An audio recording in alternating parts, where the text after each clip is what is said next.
Hello everyone, my name is Haim and I'm here to talk to you about a paper on open science. I am doing this with my advisors Stacy Shaw, who isn't here, and Neil Heffernan, who just left the room. So that's kind of convenient. Oh no, he's back! It's Neil! Let people know the sessions are starting. So yeah, this is How to Open Science, a principle and reproducibility review of the Learning, Analytics, and Knowledge Conference. We hope to give you a quick overview of what open science is and some of the topics, what are the methods that we did for collecting some of this data and the results, and also a little bit about testing reproducibility and what we plan on doing in the future. Now, I do have to give a bit of a disclaimer because there's a lot of connotations that come around when we say open science. The first one being that this presentation is purely informational, not judgmental. We're not telling you anything you have to do and anything you don't have to do. Anything about that open science practices and reproducibility I say doesn't mean you did bad research. It means that I couldn't do anything about it. So that's just how it is. And also that our goal is to find ways to improve reproducibility in the long run, whether that's for public-facing information with data and materials, and just general how to reproduce reproducibility in your lab in the long term. Now, I have a few questions for the audience, and I just want you to raise your hand if you've ever done this. Okay, so the first one. Have you ever written a research paper? Can we have hands up if you have? Wow, that's good. It's the entire room. Perfect. And just as a second question, have you ever used another data or source code in your own work? Raise your hand. Hey, that's great. Now, of course, we actually did sort of the same thing, but within our own lab. And Neil, would you like to say something here? I just want to say that we have been trying to improve our properties of actually open science, and because you're about to hear, he's actually analyzed 80 to 100 odd papers actually in the last few years from LAC, and lots of them we failed to replicate. You know, like I've been trying to do open science. Open science is hard, and so we're not here to kind of say, you know, oh, you're bad. There's many reasons why you can't actually even give out your data, but I just want to say it's hard.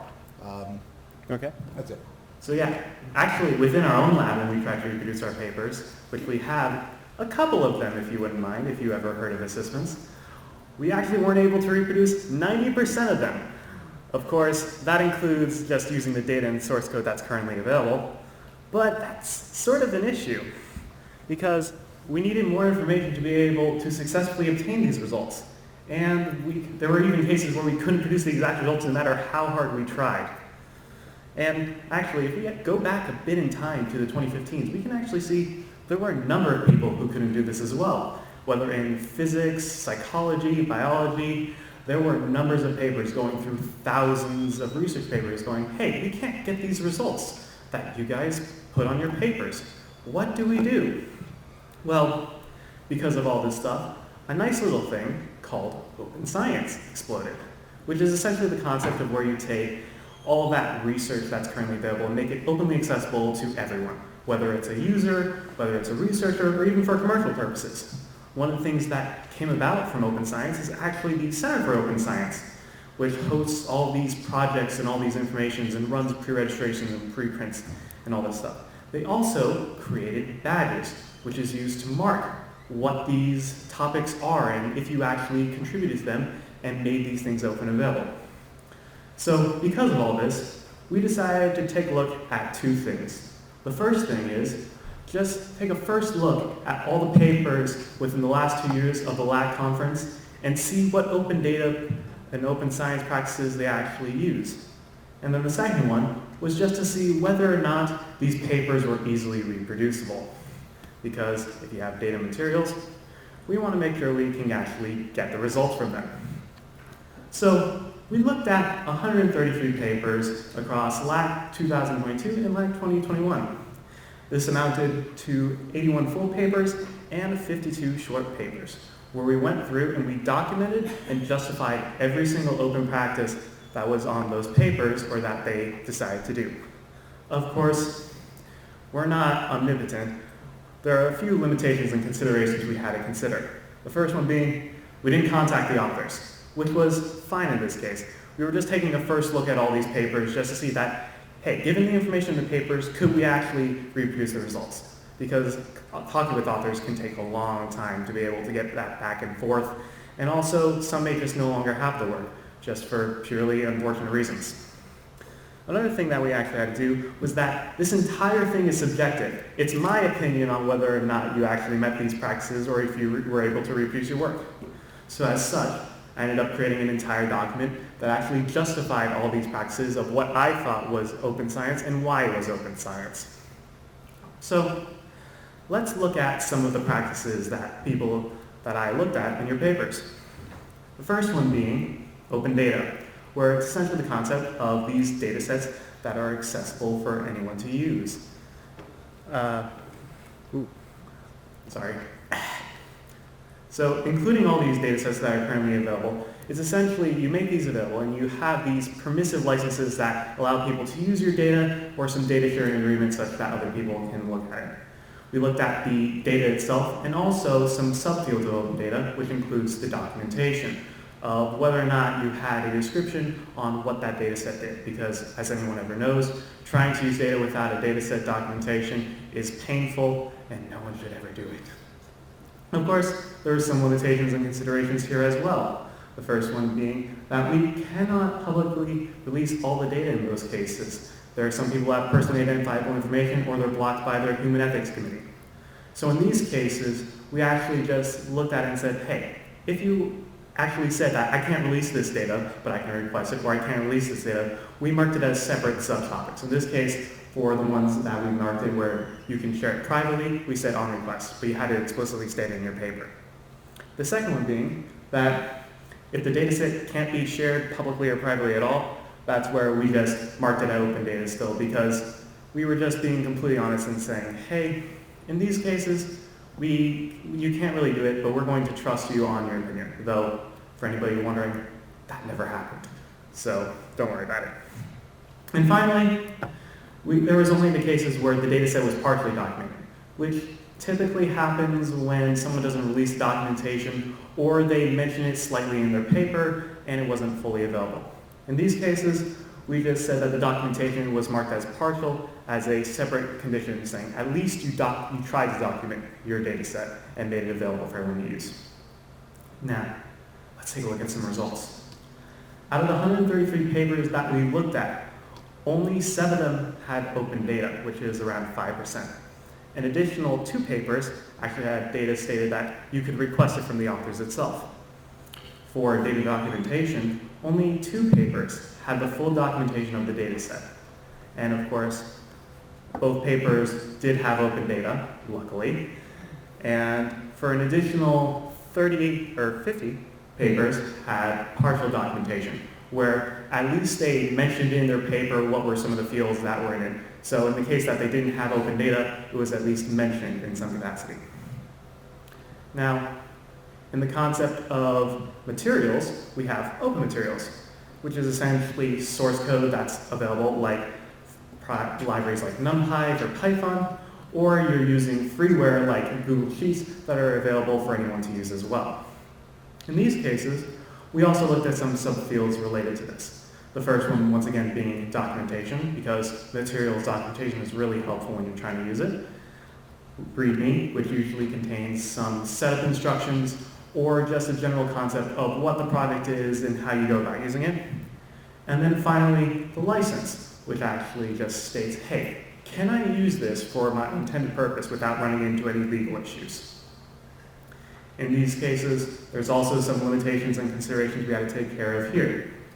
So, not all the materials used were mentioned. In these cases, this usually happens when somebody didn't release their source code, or they just sort of mentioned, we use this material as like a specification, but they didn't mention which material. Like, how many different BERT models out there? There are a number of them, so it's really hard to determine which specific implementation they use for what they're going for. In these cases, we also had a partial field that marked which materials that were currently available and tried to find links to their exact materials if possible.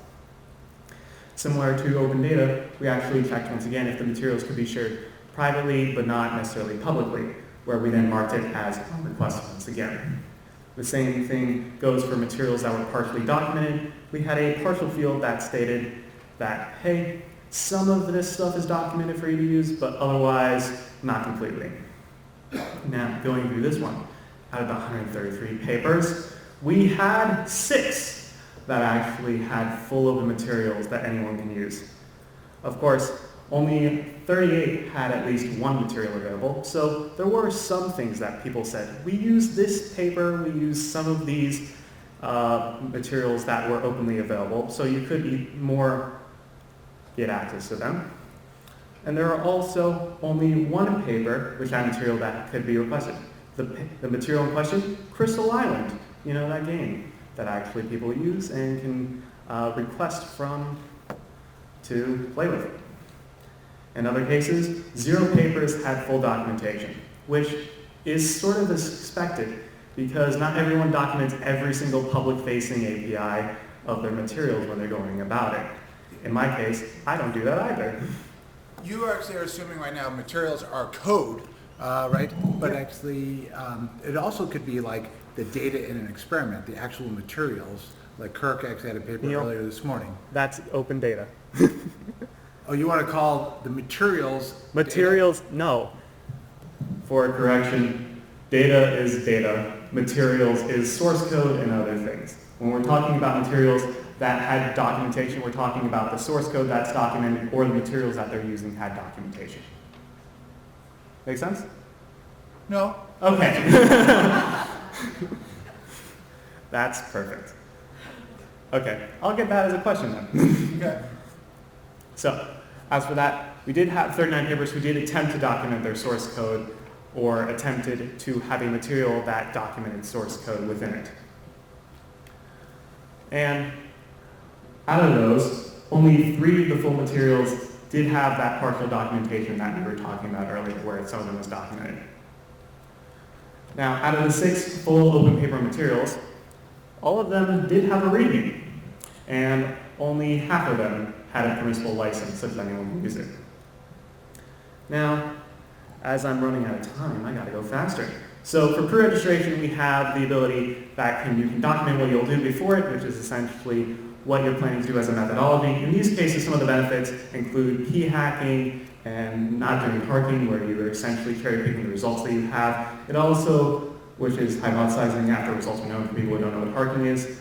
It also contains the analysis method, so you don't have to worry about it.